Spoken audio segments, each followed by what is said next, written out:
Pronto, adesso sì, un po' meglio, adesso sì. Ok, buongiorno, tutto ok? Sì, più o meno sì. Ok, tu che sei a casa, come state oggi? Ok, oggi qua penso che sarà l'ultima domenica con questo. Va bene che oggi non fa tanto freddo, no? Ma i condizionatori sono arrivati, domani cominciano tutti i lavori qua, ok? La nota di decisione è inserire tutti e quattro in questo angolo qua, ok? Così tutti gli altri non avranno. No, saranno sparsi qua, ok? Sono arrivati, domani comincia questo lavoro e possiamo adorare il nostro Dio con una temperatura un po' più tranquilla, serena. Apriamo le nostre Bibbie, Timoteo, 1 Timoteo, capitolo 2. Se tu ce l'hai la Bibbia, sei a casa. E quanto è importante sapere che nella vita noi abbiamo delle decisioni importanti. Oggi staremo sentendo delle fondamenta, della base delle nostre decisioni. E sono delle decisioni che provocano sempre delle conseguenze, ma sono delle decisioni che provocano delle conseguenze eterne. E tante volte la gente ma Dio vedrà mio cuore, Dio vedrà tuo cuore, ma Dio vuole vedere la tua decisione con Lui. Io vorrei leggere 1 Timoteo capitolo 2 versetto 3 che dice così: questo è buono e gradito davanti a Dio nostro Salvatore, il quale vuole che tutti gli uomini siano salvati e vengano alla conoscenza della verità. Infatti c'è un solo Dio e anche un solo mediatore fra Dio e gli uomini, Cristo Gesù uomo. Quando leggiamo questo brano percepiamo che il desiderio, il sogno di Dio è la salvezza di tutti gli uomini. Questo è il desiderio di Dio, ma dipende da te, dipende da me. Il desiderio di Dio è che noi possiamo conoscere questa salvezza, conoscere il senso dell'eternità e che noi possiamo avere questa conoscenza sicura che cosa è la verità, che è Cristo Gesù. Noi non possiamo prendere la nostra vita alla leggera e lasciare che le cose possano provocare delle conseguenze, ma la responsabilità è nostra e prendere la decisione della nostra vita, di ogni passo, di ogni momento, di ogni decisione. Perciò noi vogliamo oggi offrire questo culto al nostro Dio, ma dentro di un desiderio del Signore, che tu possa conoscere la verità, dentro di un desiderio del Signore, che tu possa decidere per la salvezza, perché Cristo Gesù è stata l'offerta di Dio per noi, ma siamo noi che dobbiamo andare a quella croce, inginocchiarsi davanti a quella croce e riconoscere che siamo peccatori dipendenti da Lui. La decisione è nostra. Perciò vogliamo iniziare questo culto con la consapevolezza che la responsabilità di ogni atto è nostra. Dio ci ha creato con un senso di sapere gestire le decisioni e noi dobbiamo essere in grado di questo. E adesso siamo in grado di offrire un culto al nostro Dio con tutta la nostra vita, con tutta la nostra anima, con tutte le nostre forze, con tutti i nostri desideri, che noi possiamo vivere questa esperienza con il nostro Signore. Preghiamo, chiudi i tuoi occhi e pensa adesso come è stata la tua settimana, come sta la tua vita. C'è qualche area nella tua vita che tu ha bisogno che il Signore possa gestire, che ha bisogno che il Signore possa trasformare? C'è qualche area nella tua vita che il Signore sta rivelando che tu devi vivere un profondo cambiamento e trasformazione? Parla con il Signore adesso e parla con il Signore e dica: Dio, c'è un'area nella mia vita, tante volte la mia ansietà, preoccupazioni, tante volte gestisco le cose basate su me stesso. Tante le aree che tante volte noi stiamo lasciando e trascurando.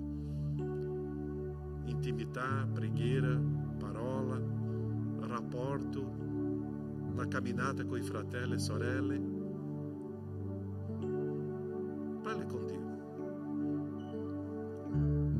La volontà del Signore, di Dio, del Signore, è che tutti noi possiamo conoscere la verità e avere la salvezza. Possiamo decidere per Lui.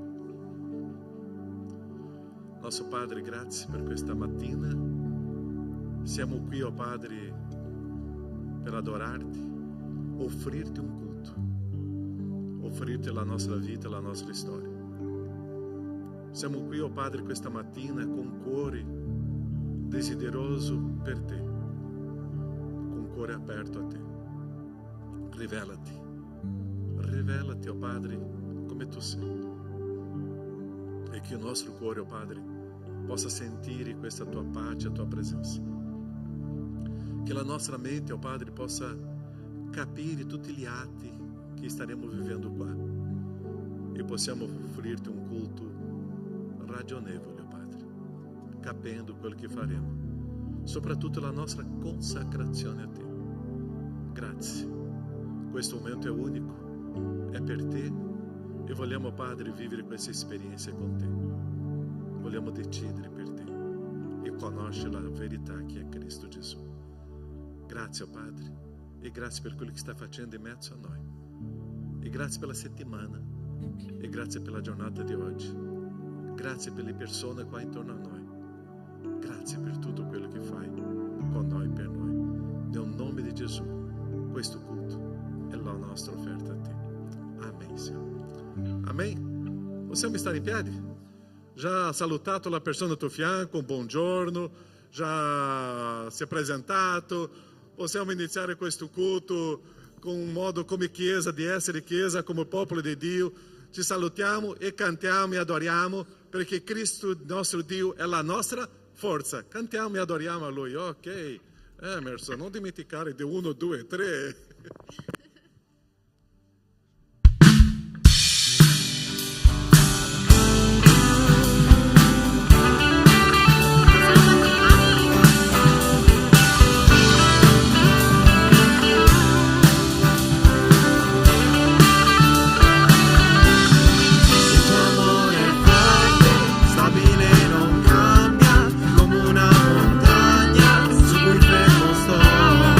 Quando io ti vedo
preghiera in questo momento. Possiamo chiudere gli occhi. Oh, Signore, grazie per questa domenica, per tutti questi fratelli riuniti qui che vogliono il tuo amore e vogliono cercare te, Padre. Ti ringrazio perché sono venuti qui perché vogliono te, vogliono amore, vogliono soltanto te, Padre, e trovano la soluzione in te.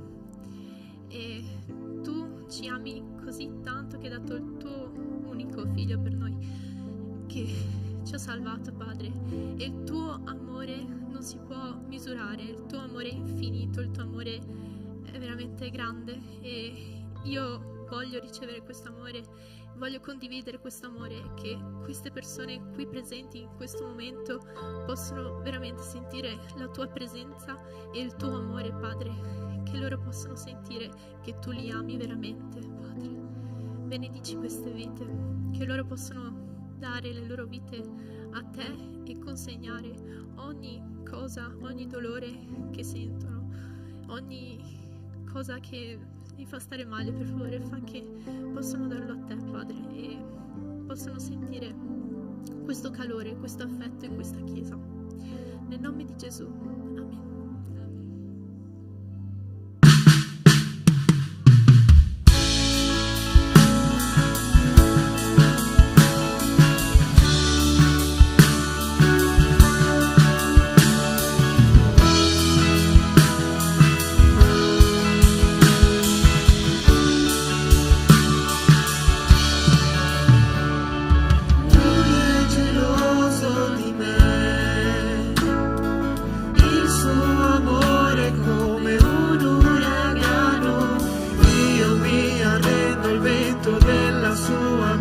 Egli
mi amò.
fiordo di grazia porta la redenzione, la sua grazia è un oceano, noi stiamo affogando.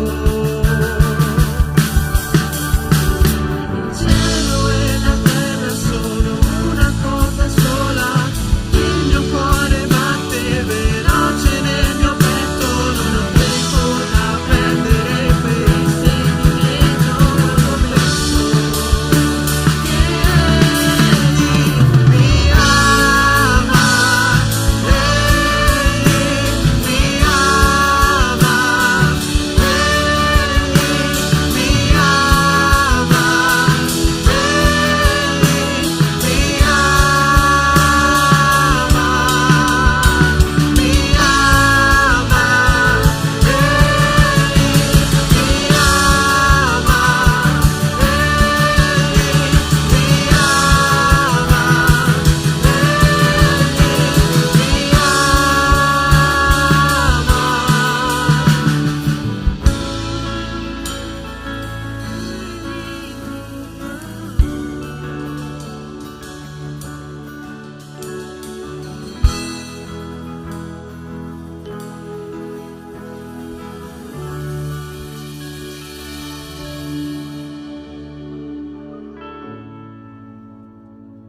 Amen.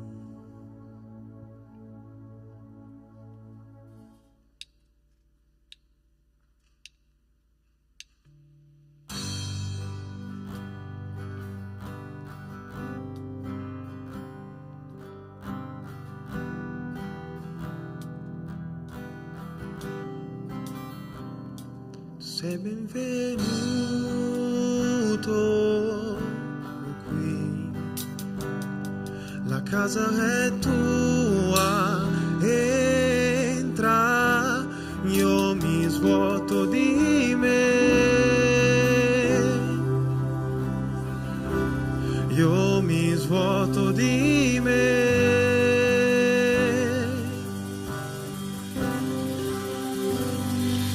Soffia il tuo vento qui, prendi il tuo trono, regna in noi vogliamo te,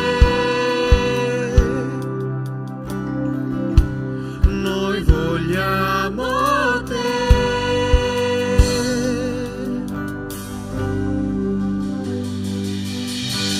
Questa casa è la tua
queste lodi, questi cuori che ti cercano, queste anime perse che vogliono riempirsi di te, Padre.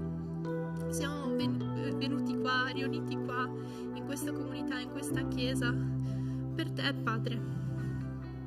Abbiamo bisogno di te, abbiamo bisogno del tuo amore, la tua casa ha bisogno di te, Padre. Noi vogliamo te, Padre, noi dichiariamo che vogliamo te, Padre. Siamo desiderosi di te e tu ci puoi riempire di quel vuoto che abbiamo dentro. Tu puoi entrare e veramente riempirci di amore, di pace, di gioia. Ci puoi dare soddisfazione e soltanto tu puoi farlo, Padre. Benedici questa chiesa che sta crescendo e sta seguendo il tuo piano, il progetto che hai per questa casa. Benedici i miei fratelli, benedici tutte le persone qui presenti, Signore. Benedici questo momento prezioso. Io sono sicura che anche lì in cielo stanno festeggiando in questo momento. Quando noi lodiamo, anche gli angeli lodano.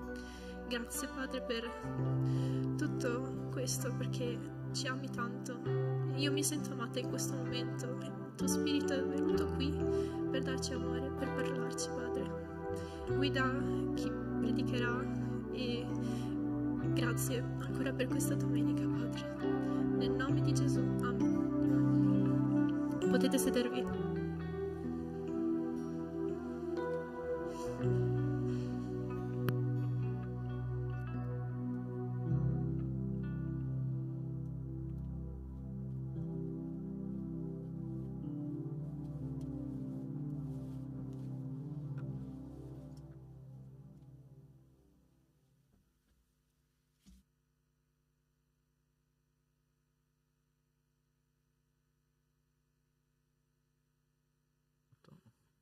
Una cosa che stavo pensando mentre lodavamo è che è interessante che noi viviamo in un pianeta che è tondo, che è una sfera più o meno, e quindi noi siamo alle 11 di mattina adesso, ma la domenica 28 gennaio 2024 è iniziata già da alcune ore, cioè in Australia, in Giappone, nelle parti più orientali del mondo, è lì che inizia la giornata.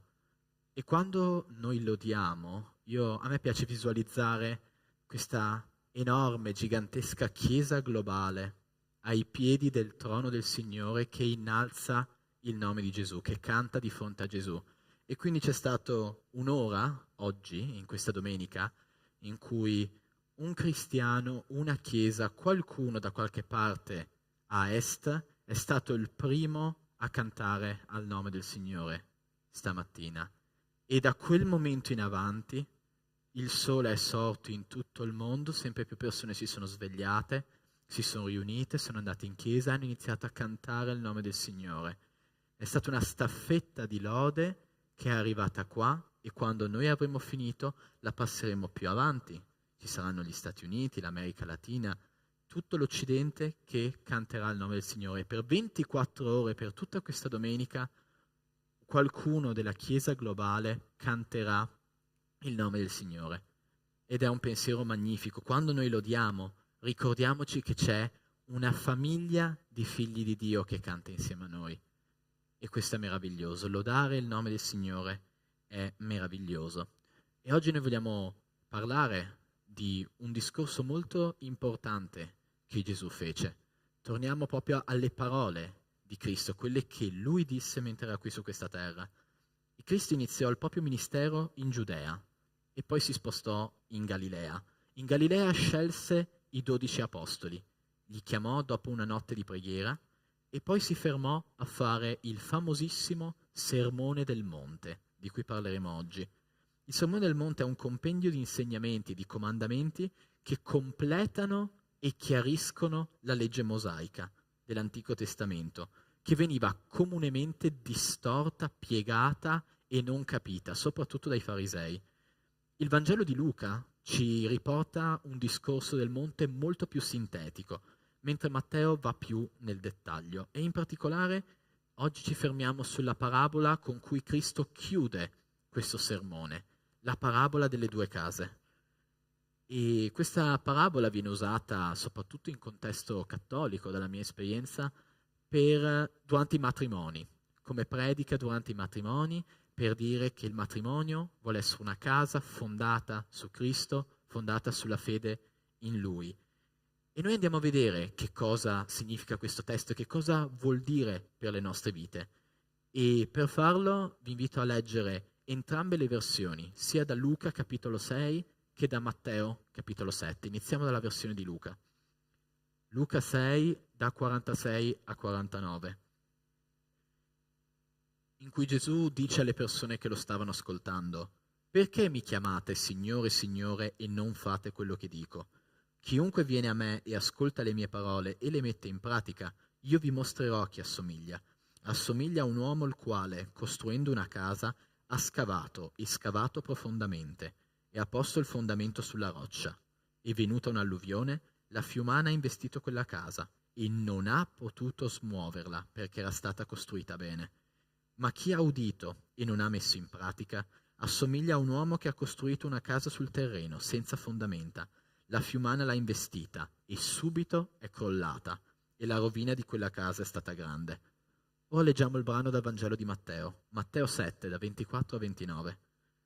Perciò chiunque ascolta queste mie parole e le mette in pratica sarà paragonato a un uomo avveduto che ha costruito la sua casa sopra la roccia.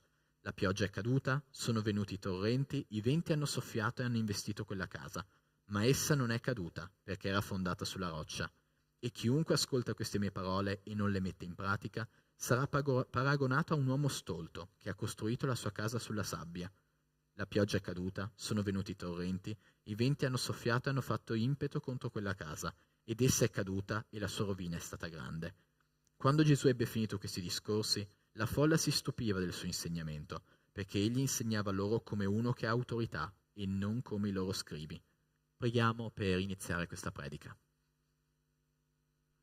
Signore, io ti ringrazio che noi possiamo essere qui oggi, parte della tua Chiesa su tutto il mondo, a cantare il tuo nome, Signore. Ti ringrazio per questa famiglia di fratelli, così diversi, Signore, ma tutti uniti nel nome di Gesù e tutti riscattati dal prezioso sangue che Cristo ha versato per noi. Ora, Signore, io ti prego che noi possiamo avere orecchie per udire la tua parola. Ti prego che i nostri cuori siano terreni fertili, preparati da te, che questa parola possa arrivare come un seme e insegnarci, Signore, come ascoltare la tua parola e metterla in pratica. Questo è quello che ti chiediamo nel nome di Gesù. Amen. E quindi è interessante notare che i vari Vangeli, i 4 Vangeli, hanno degli obiettivi e degli ascoltatori diversi. Il Vangelo di Matteo, in particolare, era mirato ai giudei e quindi parla di Cristo e del suo ministero da una prospettiva giudaica. Matteo menziona spesso l'Antico Testamento, soprattutto per collegare Cristo con le profezie dell'Antico Testamento che lui stava realizzando nella sua vita, perché lui voleva dimostrare che Cristo è il Messia, che è la verità che tutti noi cristiani sappiamo. Il Messia annunciato dall'Antico Testamento è il Cristo che è venuto.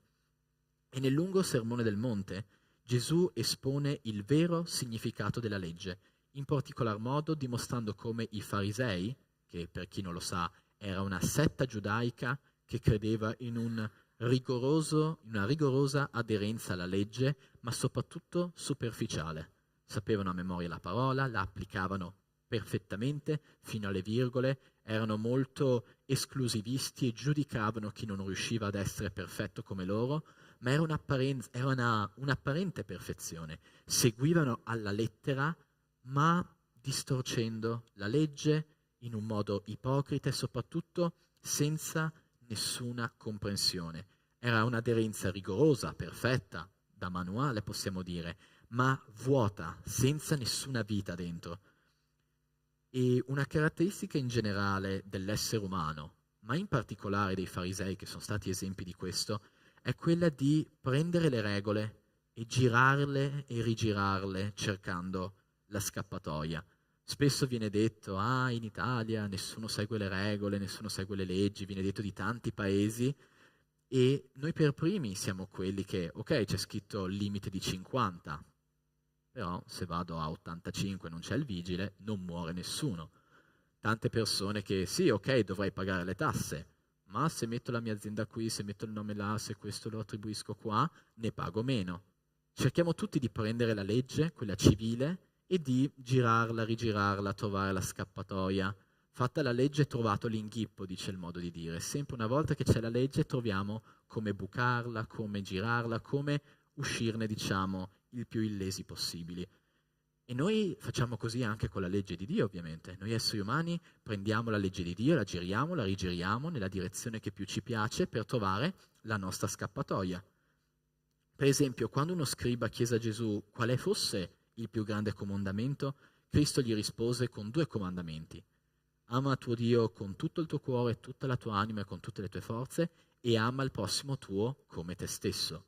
E lo scriba, dice la parola di Dio, per giustificarsi, come tutti noi, gli chiese: ma Signore, ma chi è il mio prossimo? E l'uomo fa così. L'uomo riceve il comandamento di Dio e subito inizia a smanettarci, perché noi non vogliamo disobbedire alla regola, perché sennò veniamo puniti, e quindi la regola la dobbiamo rispettare. Ma se riusciamo a girarla in un modo tale in cui la rispettiamo e comunque facciamo quello che vogliamo, è meglio. L'essere umano ragiona in questo modo qua. E chi è genitore qua dentro lo sa perfettamente. Dai una regola ai tuoi figli e improvvisamente diventano avvocati, esperti. Improvvisamente loro iniziano a essere dei linguisti incredibili. Ma papà, mamma, tu mi hai detto che io non dovevo uscire di casa, ma io non sono uscito di casa, perché io ero dentro tutti mezzucci, cose. Noi ragazzi ci inventiamo qualunque cosa per dire: ma guarda, io non ho mancato la tua legge, ok? Tu mi hai detto di non uscire, ho portato la festa in casa, ma io non sono uscito, ho fatto casino, disastrato, il frigo è rovesciato per terra, cioè sporco ovunque, ma io di casa non sono uscito. E questo dimostra proprio una cosa tipica dei bambini, dei ragazzini, dei giovani, che è un po' di infantilismo, perché quando riceviamo la regola e subito il nostro primo pensiero è: ok, devo trovare la scappatoia, dimostriamo immediatamente che quella regola non l'abbiamo capita, non la condividiamo, non vediamo il senso di una regola se appena la riceviamo diciamo: ok, questa regola non mi piace, voglio trovare il modo per bucarla e non rispettarla. Vuol dire che non ce ne frega niente di quella regola, non ci riguarda, non la capiamo. E questo era esattamente quello che stava succedendo con i farisei. Loro non avevano capito il senso della legge mosaica. Loro cercavano di schivarla. Quando era comodo, facile, semplice, la obbedivano. Dai la decima su ogni tua cosa. E loro belli, pomposi, si facevano vedere che mettevano la decima perché quello era semplice. Ma quando c'era da amare il prossimo tuo come te stesso, iniziavano a girare, a distorcere. Beh sì, il prossimo è quello della mia tribù, quello che viene da un'altra tribù è mio nemico, quindi posso odiarlo perché io sto amando il mio prossimo, quindi Dio, la tua legge l'ho rispettata. Però quell'altro lo odio perché la legge non dice di amare oltre il prossimo. No? Vedete un'interpretazione molto letteralista di quello che c'era scritto. E noi vediamo che Cristo invece nel Sermone del Monte, lo fa con vari comandamenti, lui prende il comandamento e lo espande, perché quando noi iniziamo a giocare nel limite tra il vietato e il permesso, noi non stiamo capendo il senso della regola. Ieri con i ragazzi si è parlato di sessualità e questo è un argomento proprio molto lampante di questo genere di cose. Quando il Signore dà una serie di regole, ok, devo rispettare quello che dice il Signore, non posso fare sesso prima del matrimonio. Classica frase, tutti la sanno. E poi inizia la discussione da avvocati, ma che cos'è il sesso? Perché io posso fare quest'altra cosa, perché non è propriamente sesso. E quindi si inizia a giocare con i limiti, con le regole e di fatto a iniziare a flirtare con il peccato, no? Iniziare a mercanteggiare con Dio, con il peccato e dire: ok, sì, questa cosa è chiaramente vietata, questa non è chiaramente vietata, a me piace quindi la faccio. Di nuovo mostra una mancanza di comprensione del perché Dio vieta certe cose. E quindi Cristo prende alcuni parti della legge e le estende per far capire che cosa significano davvero. Quando lui parla di non uccidere, Non uccidere è semplicissimo. Io posso dire non ho ucciso nessuno, non ho mai ucciso nessuno, sono tranquillo. Ma Cristo fa capire qual è l'idea sotto. Lui dice, ma non puoi neanche insultare un tuo fratello. Gesù dice, se tu chiami un tuo fratello stupido, è come se l'avessi ucciso. È lo stesso peccato, è la stessa natura, perché la matrice, la radice di quel peccato è l'odio. Ed è quello che porta all'omicidio, all'insulto. L'odio, la rabbia. Gesù fa capire che dietro il comandamento letterale c'è una logica, c'è un ragionamento divino che è corretto e che noi dobbiamo seguire. Quando Dio dice non commettere adulterio, non dobbiamo semplicemente non tradire la nostra moglie. Cristo dice, se tu guardi con desiderio un'altra donna, l'hai già tradita tua moglie. Basta il pensiero. Pensieri, parole, opere, tutte queste cose sono sulla stessa linea. Cristo è radicale. Ah, ma se un peccato è nella mia testa non è davvero un peccato, è tale quale lo facessi. È la stessa identica cosa, perché la dinamica del peccato è sempre quella. Prima lo penso, poi ne ragiono, ne discuto di farlo e poi arrivo a farlo. E poi ho l'audacia umana di dire, ma com'è possibile? Ma io sono un bravo cristiano, io queste cose mai le potrei fare. Come sono arrivato a questo? Perché tutto parte dai pensieri. Quando io penso di peccare, sto già peccando. Questo ci insegna la parola di Dio. E questo è il senso della legge mosaica. Paolo, nelle sue lettere, in passaggi abbastanza complessi, ma molto importanti da leggere, da capire, da studiare, spiega che la legge di Mosè è buona, è perfetta, viene da Dio, non c'è nulla che non va nella legge, perché il suo scopo è rivelare e condannare il peccato, dimostrare che cosa è peccato e bollarlo come una cosa che non va bene. E allo stesso tempo la legge attiva il peccato, perché attraverso la legge noi capiamo quanto peccaminosi siamo, noi ci confrontiamo a quello che Dio dice di non fare, guardiamo quello che facciamo e ci rendiamo conto che siamo delle piccole palline di peccato, che sbagliamo su tantissime cose, pensieri, parole, opere, cose che non facciamo, tutte cose peccaminose, e la legge ce ne fa rendere conto di questo. E questo ci viene spiegato nella lettera dei Galati, dove Paolo spiega anche una cosa estremamente importante, che noi non siamo più sotto la legge, perché è arrivato qualcuno che ha fatto tutta la differenza, è arrivato Cristo. Con Cristo la legge è stata superata, è stata completata. Il cristiano, tu che sei qui, tu che credi in Gesù Cristo, tu sei libero dalla legge, perché sei stato liberato dalla giustizia di Dio. E questa è la parola chiave di questo studio, di questa predica, giustizia. Il tema del sermone del monte di Cristo è proprio questo. Lui confronta la giustizia umana, che è fallibile, che porta alla rovina, da cui non viene niente di buono, con la giustizia di Dio, che è buona, perfetta e porta alla salvezza. Perché l'essere umano è una creatura carnale e di peccato. Penso che su questo siamo tutti d'accordo. Ci guardiamo allo specchio, guardiamo in retrospettiva le nostre vite e vediamo tante cose che non vanno, vediamo tanti peccati. La persona più buona che conosciamo comunque fa una sfilza infinita di peccati. Perché noi per nostra natura cerchiamo di fare le cose come ci piace, come noi desideriamo. E un'altra cosa tipica dell'uomo è il desiderio di meritare le cose. Perché alla fine l'uomo è profondamente legato all'idea delle opere, della salvezza per opere. Chi fa il bene va in paradiso, chi fa il male va all'inferno. Logico, no? Sembra un pensiero assolutamente naturale. Anche i bambini lo capiscono. Se faccio il bravo, mi trattano bene, ho il premio, mi danno il giocattolo, il cioccolatino, mangio la pizza, quello che è il premio. Se faccio il cattivo, vengo messo in punizione, mi becco una ciabattata e così via. E persino i bambini capiscono. Buona azione, premio, cattiva azione, punizione. Semplice. E per questo le religioni del mondo sono basate sulle opere. Se fai il bravo, ricevi il bene, se fai il male, se sei cattivo, se fai cose malvagie, ricevi il male. Una religione basata sulle opere. L'aldilà buono e gioioso, il tra virgolette paradiso, te lo guadagni facendo il bravo. L'inferno, il lato negativo, brutto e oscuro dell'eternità, te lo guadagni facendo cose negative. Per questo una critica che gli atei muovono alle religioni, alla fede è: voi vi inventate questa storiella della buonanotte per controllarvi, per farvi bravi, perché tante religioni al mondo funzionano in questo modo: faccio il bene, vengo premiato, faccio il male, vengo punito. E anche i farisei pensavano di fare così, pensavano di poter seguire tutta la legge, di essere giusti per le proprie opere. E alle volte anche noi pensiamo così. Noi pensiamo di arrivare lì, in paradiso, in pompa magna, tra le trombe e gli angeli, di elencare al Signore tutte le belle cose che abbiamo fatto, le persone che abbiamo aiutato, i lavori che abbiamo fatto, i figli che abbiamo cresciuto.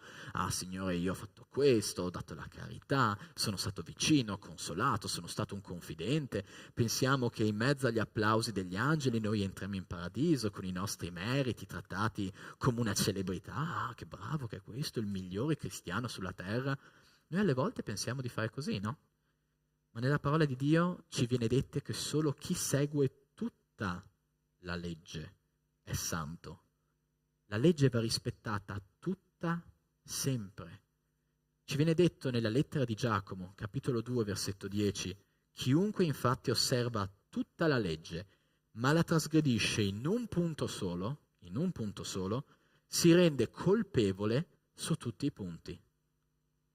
Ma non è giusto. Dio è giusto. Dio definisce che cos'è la giustizia e così funziona la giustizia di Dio.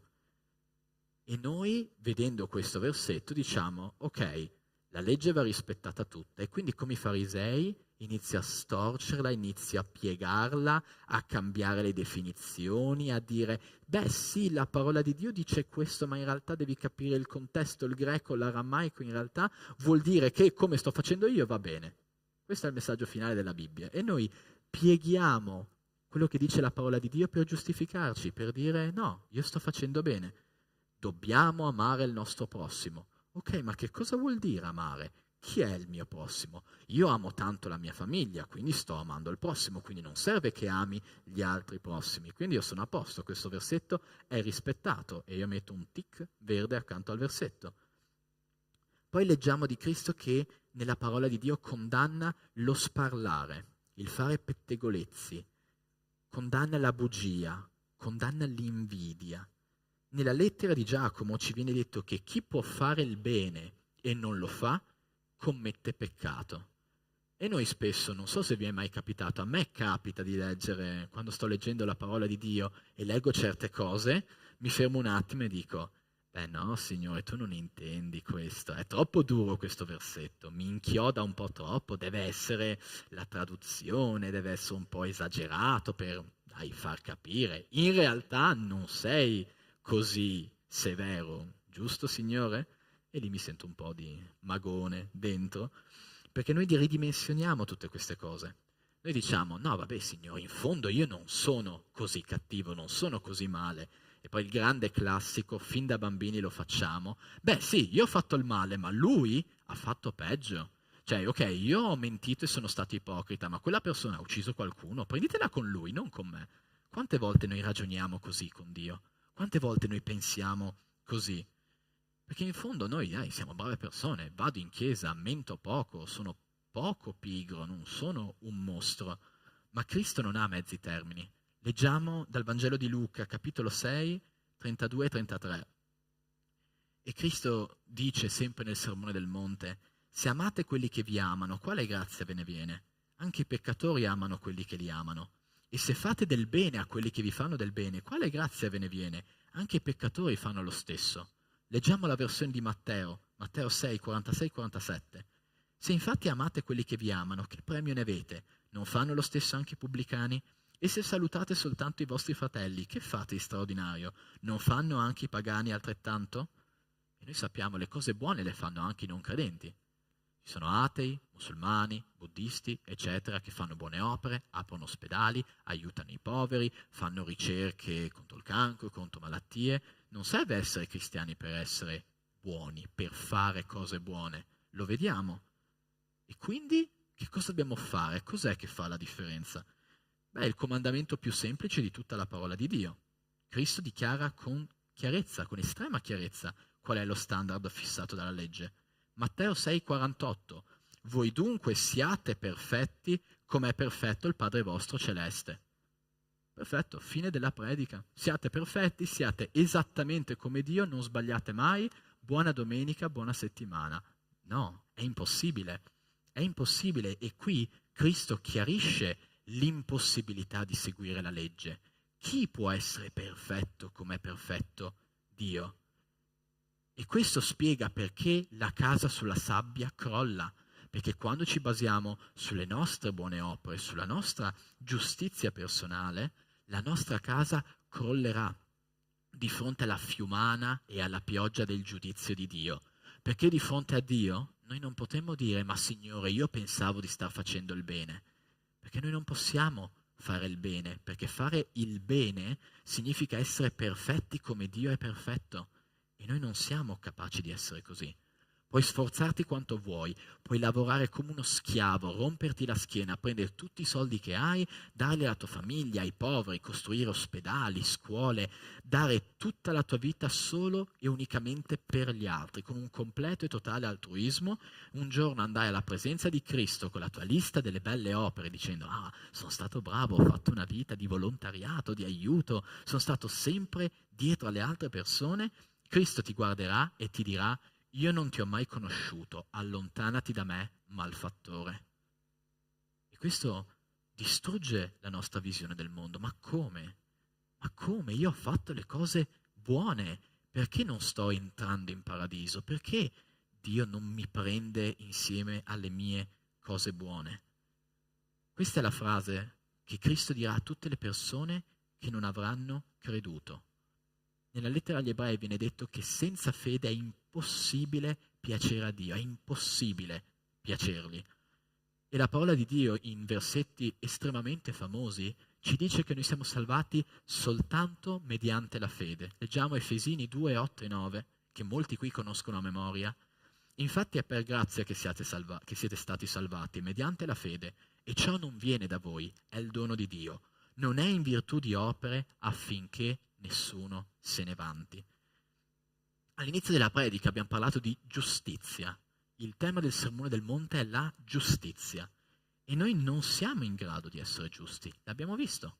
Noi non possiamo essere giusti, perché essere giusti significa essere perfetti come Dio è perfetto. E questo è impossibile. Noi non possiamo essere perfetti come Lui, non possiamo mettere in pratica tutta la sua legge. Se cadiamo una volta su una legge, una volta, persa. La giustizia è andata, non siamo più giusti. E quindi noi non possiamo. Ma Dio ha fornito una soluzione a questo problema. Conosciamo tutti molto bene questa storia, ma vi chiedo di fermarvi a pensare a queste cose.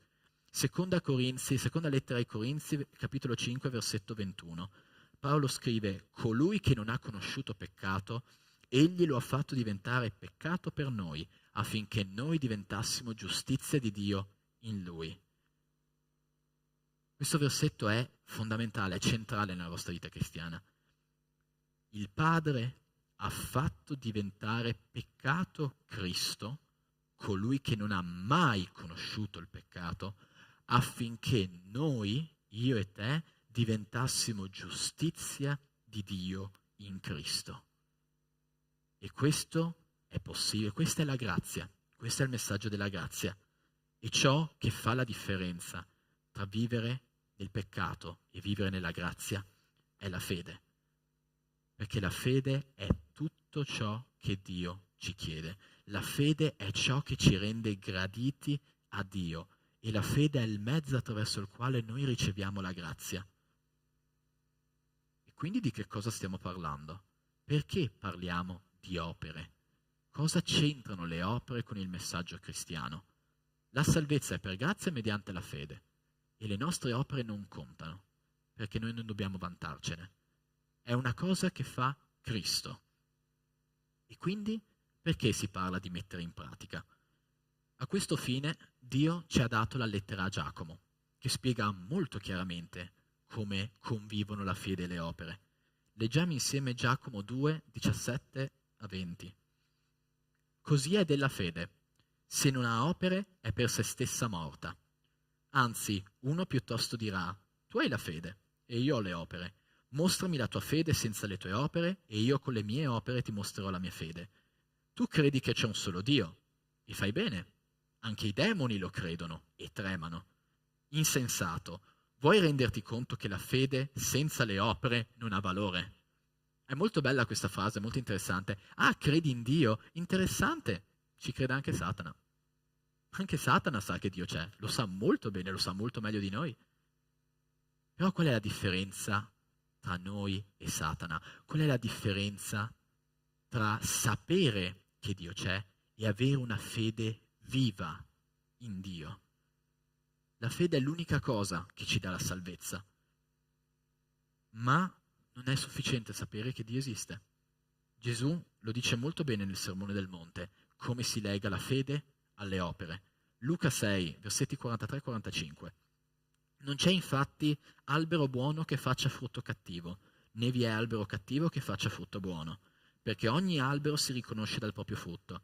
Infatti non si colgono fichi dalle spine, né si vendemmia uva dai rovi. L'uomo buono dal buon tesoro del suo cuore tira fuori il bene, e l'uomo malvagio dal malvagio tesoro tira fuori il male, perché dall'abbondanza del cuore parla la sua bocca. Le nostre opere non ci salvano. Punto, fine. Le opere non ti salveranno mai, ma le tue opere dicono cosa c'è dentro il tuo cuore. Devi tenere molto bene a mente come funziona la sequenza, perché in tutte le cose della nostra vita cristiana il protagonista è Dio, il centro è sempre Dio. Dio ci dà la fede per credere in Lui.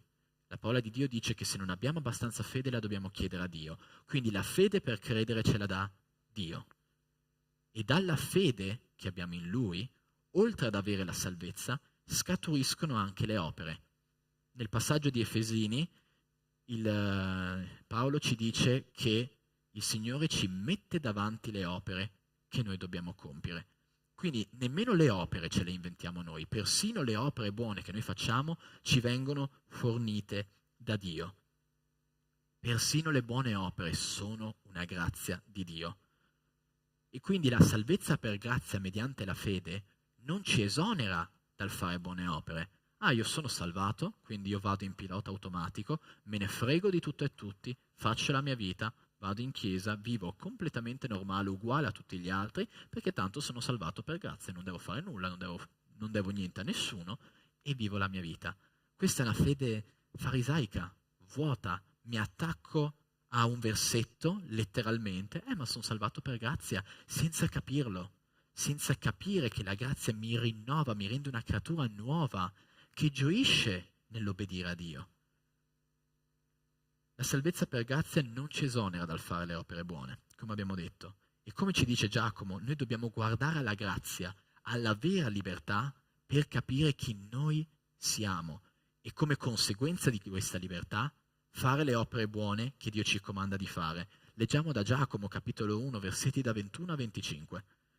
Perciò, deposta ogni impurità e residuo di malizia, ricevete con dolcezza la parola che è stata piantata in voi e che può salvare le anime vostre. Ma mettete in pratica la parola e non ascoltatela soltanto, illudendo voi stessi. Perché se uno è ascoltatore della parola e non esecutore, è simile a un uomo che guarda la sua faccia naturale in uno specchio, e quando si è guardato se ne va e subito dimentica com'era. Ma chi guarda attentamente nella legge perfetta, cioè nella legge della libertà, e in essa persevera, non sarà un ascoltatore smemorato, ma uno che la mette in pratica. Egli sarà felice nel suo operare. Quindi abbiamo capito come funziona la dinamica. È tutto per grazia. Sono salvo per grazia, ho fede per grazia di Dio, ho delle opere da fare per grazia di Dio e ho le capacità di farle per grazia di Dio. Se tu senti che il tuo cristianesimo non ha opere, non sta facendo niente, non si traduce in nulla di pratico, fai molta attenzione e chiedi a Dio di aiutarti in questo, di aiutare a essere più attivo. Una fede senza opere è morta, perché è come il classico esempio: se io dico di amare una donna e non la voglio vedere, non la voglio sentire, non voglio far nulla con lei, di che razza di amore sto parlando? Se io dico di amare Dio e non lo ascolto, non lo obbedisco, non lo testimonio, non lo cerco, di che razza di amore sto parlando? La mia fede è finta, è fasulla, è un'ipotesi di fede.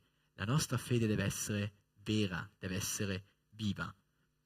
E per andare verso la conclusione di questa predica, mi sento di mettere tutti voi in guardia su un pericolo, secondo me, molto silenzioso ed insidioso che c'è nella Chiesa. Che c'è, per esempio, io ho riconosciuto nella mia vita personale, perché noi, umani, furbi, tendiamo a prendere la fede e rendere anche quella un'opera. Quante volte ci sentiamo in ansia perché non ho abbastanza fede, non credo abbastanza, io non sarò salvato perché non credo a sufficienza in Dio.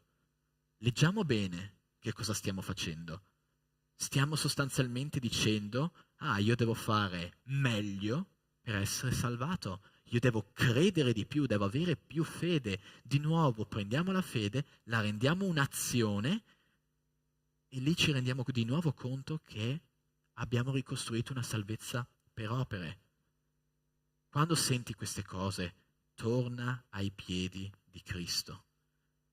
Vai da Cristo con la poca fede che hai e riconosci che sei completamente bisognoso e dipendente da Lui. Ricordati che tu dipendi da Dio anche per la fede. Neanche la fede viene da te, viene da Dio. Renditi conto di quanto dipendi da Dio. La parola di Dio ci dice che noi dobbiamo andare da Lui come bambini. Io di nuovo voglio fare l'esempio, qui i genitori in questa stanza, i bambini sono bisognosi, si fidano.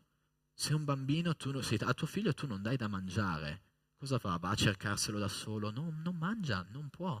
Noi dobbiamo dipendere come bambini da Dio, anche se la nostra fede è poca.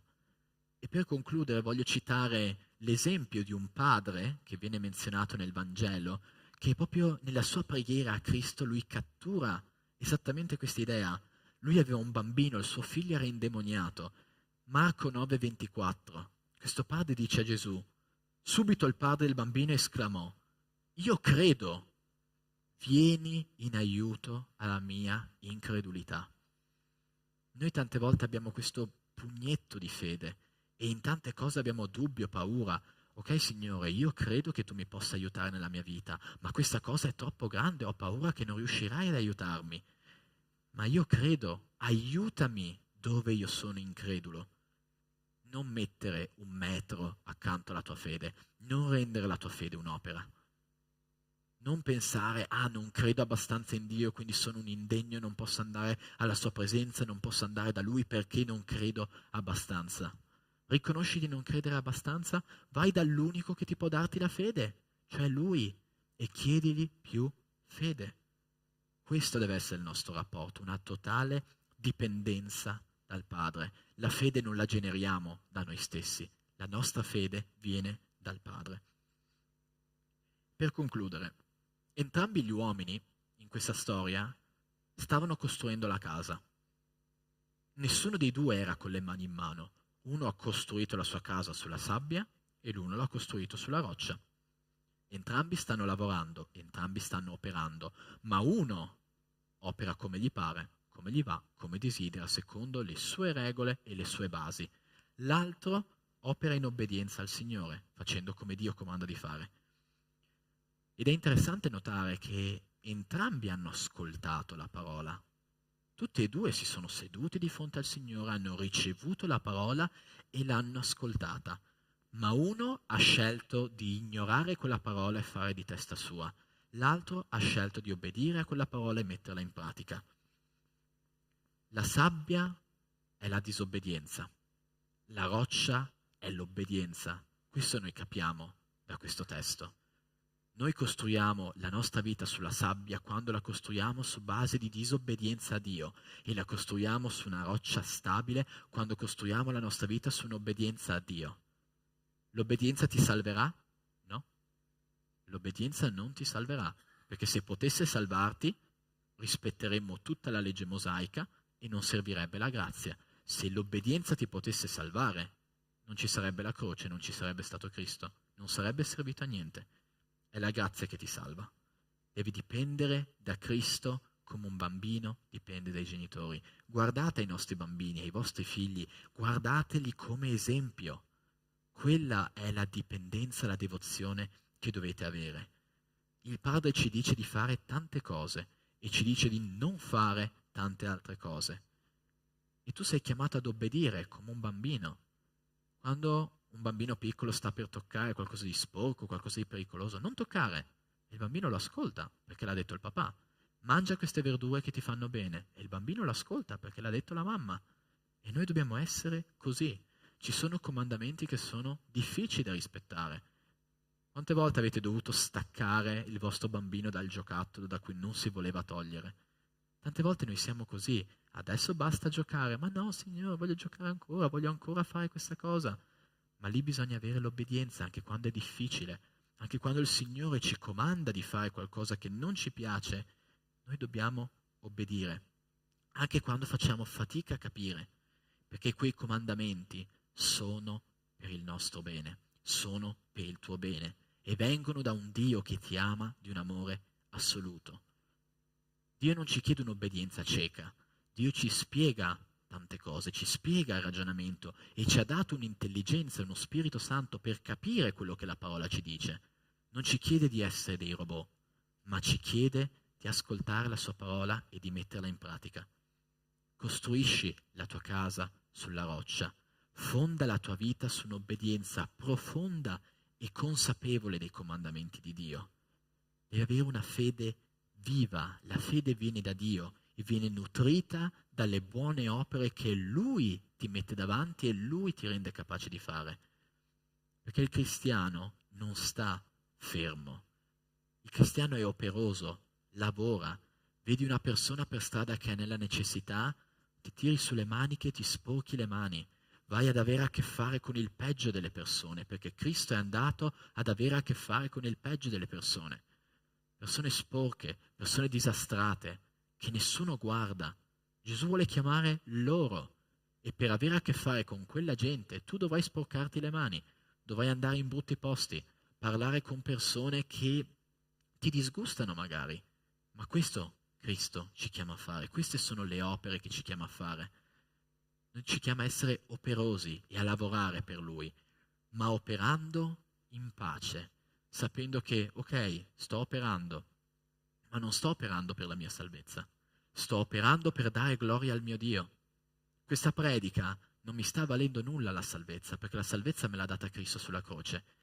Io qui sto lodando il mio Dio. Sto adorando il mio Dio, sto dando il mio tempo, il mio servizio a Lui. Questo fa la lode, questo fanno le persone all'accoglienza, i monitori, tutte le persone che si siedono accanto a un fratello per ascoltarlo.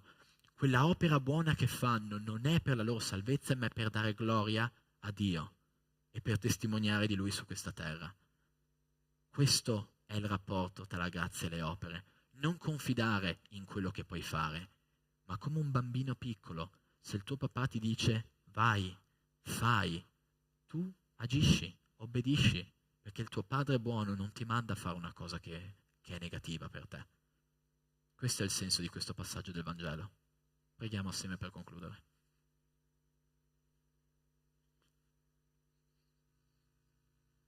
Signore, ti ringrazio perché tante volte è complesso capire la tua parola.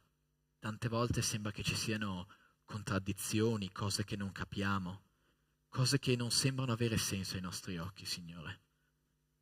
Ma quello che tu ci insegni oggi è molto potente, Signore, può cambiare le vite.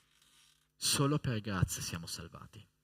Solo per il prezioso sangue di Gesù noi possiamo accedere alla tua presenza, Signore, su questa terra e poi nella vita eterna, Signore. Ma, Signore, tu non ci chiami a essere fermi, immobili, silenziosi. Tu ci chiami ad operare. Non perché noi possiamo salvarci per quelle opere, ma perché la tua gloria sia fatta per mezzo di esse. Signore, io ti chiedo di guardare a questa Chiesa. E io ti prego, Signore, passa in mezzo ai tuoi figli oggi. E se, Signore, qui in questa stanza c'è qualcuno che ancora non crede in te, e non crede nel sacrificio e nella resurrezione di Cristo, io ti prego che tu possa smuovere il suo cuore. Ti prego, Signore, che ogni persona che riconosce di non avere fede in te possa mettersi in ginocchio e chiederla, Signore. Chi non crede nella salvezza, che possa inginocchiarsi e confessare il nome di Gesù. E Signore, io ti chiedo che chi qui in questa stanza non riconosce di non avere abbastanza fede, che venga al tuo trono come un bambino va dal papà e che ti chiede la fede, Signore, che solo da te viene. Ti prego, Signore, che se c'è un mio fratello, una mia sorella qui che riconosce che la sua fede è morta, è senza opere, ti prego che questo fratello, questa sorella possa andare ai tuoi piedi e chiederti di risuscitare questa fede. Metti davanti ai miei fratelli e mie sorelle le opere. Apri i loro occhi, Signore. Togli da loro lo spirito di paura e di vergogna che li fa stare fermi e donagli il coraggio di servire. Cristo non si è vergognato di andare sulla croce. Cristo non si è vergognato di lavare i piedi a Giuda, Signore. E ti prego che questa Chiesa possa essere una Chiesa che lava i piedi di Giuda nel mondo, Signore, che opera anche quando è difficile, che va a toccare le situazioni più brutte e disgustose dell'umanità, non perché noi siamo bravi, non perché noi siamo salvatori, perfetti, senza macchia, ma perché noi siamo salvati per grazia e siamo testimoni di questa grazia meravigliosa che non meritiamo e che nessuno merita. Ti prego, Signore, che noi possiamo con le nostre opere testimoniare alle persone lì fuori che c'è una salvezza più grande, Signore, che c'è un Dio grande che ci ama profondamente e che agisce in modo perfetto per noi nelle nostre vite. Grazie, Signore, per tutto questo. Rendi operosa la tua Chiesa nel nome di Gesù. Amen. Non avere paura. La tua fede, la tua grazia, la tua salvezza è nelle mani di Cristo. Se fosse nelle tue mani avresti tutto il diritto e il dovere di avere paura, ma finché ce l'ha Cristo tra le mani, sai che è al sicuro. Opera con obbedienza a Dio, sapendo che lo fai non per essere salvato, ma per glorificare il nome di Gesù.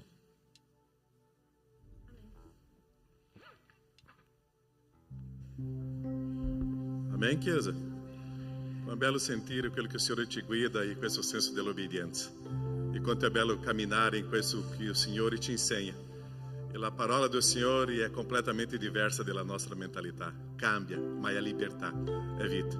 Momento di obbedienza, momento delle offerte, delle decime. E come abbiamo detto all'inizio, noi stiamo installando i condizionatori. Una bella notizia, già sono arrivati.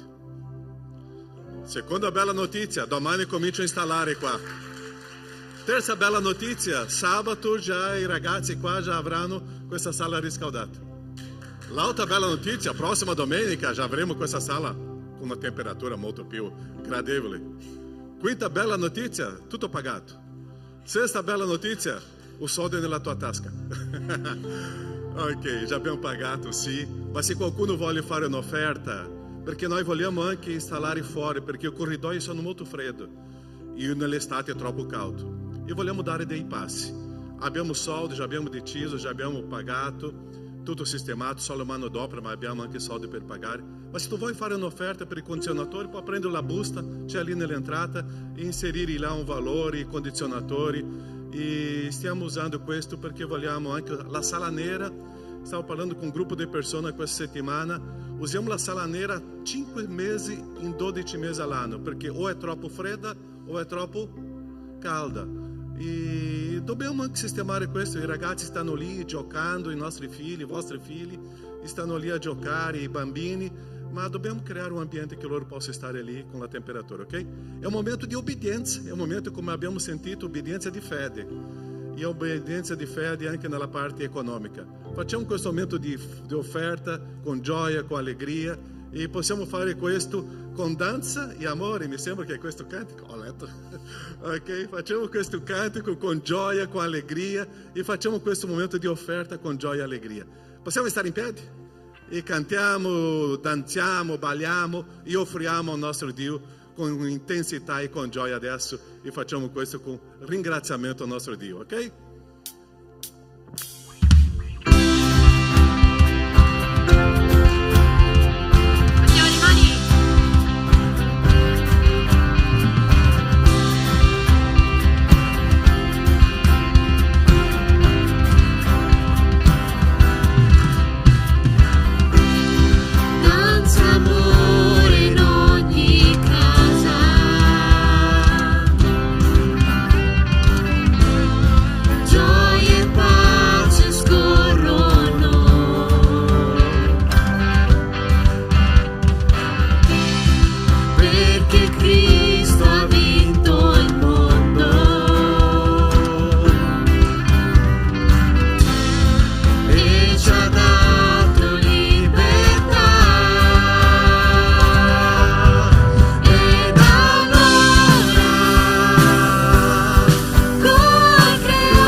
Padre, quanto è prezioso lodarti, cantare. Grazie, oh Padre, per questo momento di offerta.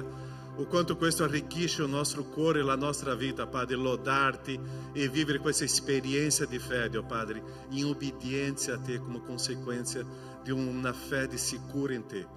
Benedici la Tua Chiesa, Padre, benedici la Tua gente, il Tuo popolo, e che possiamo vivere questa esperienza, questa camminata di fede in ogni momento, Padre. La nostra vita salda, fortificata sulla roccia e in Cristo, Padre. Grazie. Nel nome di Gesù, benedici la Tua Chiesa. Amen, Signore. Potete accomodarvi, potete sedervi, poi potete continuare qua, cantiamo alla fine, ok? No, facciamo l'altra musica, non preoccupate. Oggi usciamo di qua cantando, lodando il nostro Dio. Un po' di avvisi, mercoledì è stato un mercoledì stupendo con la Chiesa, qua c'erano più di 300 persone, c'erano tante denominazioni, abbiamo predicato un messaggio, noi come Chiesa abbiamo vissuto un'esperienza molto bella e siamo stati anche a Conegliano, la stessa esperienza, e anche era a Como un'esperienza stupenda di predicazione della parola e delle persone che stanno desiderando mangiando la parola. Stiamo vivendo un momento unico come Chiesa e voi non potete immaginare il ventaglio che sta si aprendo di opportunità di insegnare e predicare la parola, ok? Così continuate a pregare per queste sfide che stiamo vivendo, sono delle cose stupende. Io penso che a maggio avremo delle notizie bellissime, quello che Dio sta facendo con noi, in mezzo a noi. Siamo molto grati per il nostro Dio. Ok, prossimo lunedì, che è domani, staremo iniziando un nuovo ministero qua. A chi piacciono gli sport qua? Chi è già stato un calciatore, un professionista? Ok, Ronnie? Ok, sì, Pietro, che cosa faceva Pietro? Calciatore? Portiere? Ok, domani comincia un ministero qua in questa chiesa, noi conosciamo soprattutto in Brasile, ma è diffuso già in tutto il mondo, Atleta di Cristo, ok? E c'è un ragazzo della nostra comunità, lui è un calciatore professionista, e domani alle ore 19 iniziamo questo ministero con calciatori professionisti negli sport qua nella regione di Veneto, ok? Così domani alle 19, ok, iniziamo, Miguel, né, tu conosci? E sarà qua con noi, già stanno organizzando le squadre, o gruppo di persone a avere questo ministero. Così domani alle 19, se tu fai parte di questo ministero di atlete, puoi venire qua domani, ok? Come già abbiamo parlato di condizionatore, prossima settimana, ok? Il 18 avremo un'assemblea amministrativa, se tu non sei membro della Chiesa, non è battezzato ancora e vuoi essere membro, potete parlare con i pastori, ok? Con me o con il pastore Sandro, e possiamo camminare con voi in questo senso, ok? Ok, abbiamo bisogno di generi alimentari, ok? Abbiamo tante famiglie qua a Villorba che hanno bisogno e la nostra chiesa ha fatto un convegno con il comune di Villorba e se voi potete portare generi alimentari, ok? Vestiti abbiamo tantissimo, siamo grati a Dio per questo e potete portare, ok? Ok.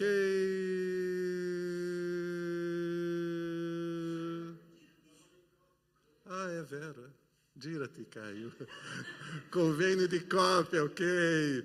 Sarà 8, 9 e 10 di marzo, ok? Se tu sei sotto 35 anni, sposato, puoi parlare con il responsabile di questo ministero nascente anche, che sarà lì a Peschiera del Garda, ok? Albergo stupendo, bellissimo, ok? E se tu non sei sposato, tu ce l'hai ancora 40 giorni per sposarti, ok?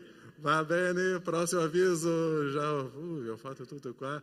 Oh, ragazzi, campeggio vostro, né? Sarà 8 di luglio a 13 di luglio a Santa Giustina Belluno, ok? Avete fatto le iscrizioni? Lo dovete fare, ok? Abbiamo pochi posti. Avanti? Ok, non c'è più, ho parlato tutto. Ministero, abbiamo bisogno. E tante cose stanno crescendo nella Chiesa, se tu vuoi servire puoi parlare con i pastori, con i responsabili, stiamo qua assieme. Qualcosa in più? Abbiamo pregato giovedì scorso, continuiamo in preghiera, giovedì adesso sarà online, ma ogni fine mese, un ultimo giovedì di ogni mese siamo qua in presenza. E ok, preghiamo. Abbiamo tante persone che non stanno bene con la salute, abbiamo la cara Franca, che la Chiesa conosce benissimo, e ha bisogno delle nostre preghiere. Lei ha sofferto già, ha vissuto già 2 interventi chirurgici questa settimana, 2 non fuori. Preghiamo per Franca e preghiamo anche per gli altri ammalati. Nostro Padre, quando vediamo una Franca in queste situazioni, lei è tanto cara per noi. conforto, la tua mano su di lei. Vogliamo tanto, Padre, un agire tuo, un miracolo tuo, ma lei è nelle tue mani. Un giorno lei ha consegnato la sua vita a te, oh Padre, e adesso sia con lei, suo marito, i suoi figli, il tuo agire. Volevamo tanto, oh Padre, vedere questa vita guarita e qua celebrare il tuo nome insieme a noi. Che tu possa, Padre, fortificarla in un agire tuo soprannaturale e che possiamo vederla qua ancora, Padre, a sorridere e a vivere questa esperienza di fede. Benedici lei e le persone che sono intorno a lei e che tu, oh Padre, con la tua mano con lei. Abbiamo anche le altre sorelle e fratelli che stanno vivendo una situazione delicata con la salute. Il tuo agire, oh Padre, e la dipendenza in te e qualcosa di soprannaturale possa succedere con loro. Grazie, oh Padre, perché tu sei il Signore, il padrone di tutto. Nel nome di Gesù, che tu possa agire. Amen, Signore. Amen. Cantiamo novamente quest'ultimo cantico, è un cantico di gioia, danza e amore, e che possiamo uscire di questa sala danzando e ricordando di queste belle parole che il Signore ci ha dato questa mattina, ok? Possiamo stare in piedi, cantiamo, celebriamo e dopo potete andare al bar là a chiacchierare un po'. Oggi c'è una bellissima giornata di sole, anche al sole. Ok, 3, 2, 1, Emerson, non dimenticare di questo. Vai, 2, ciao!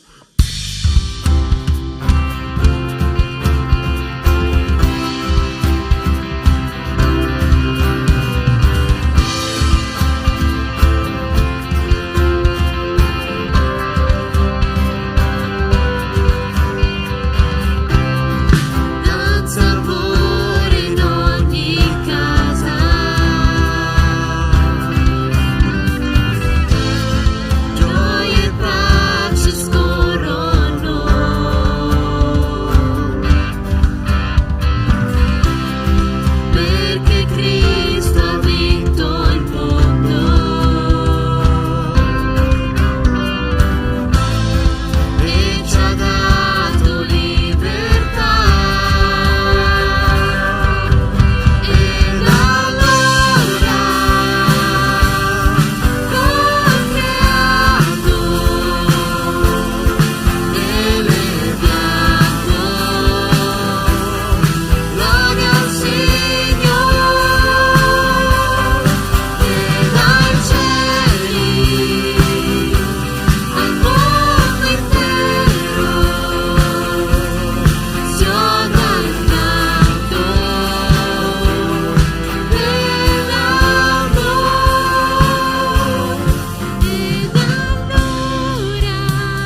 Alleluia.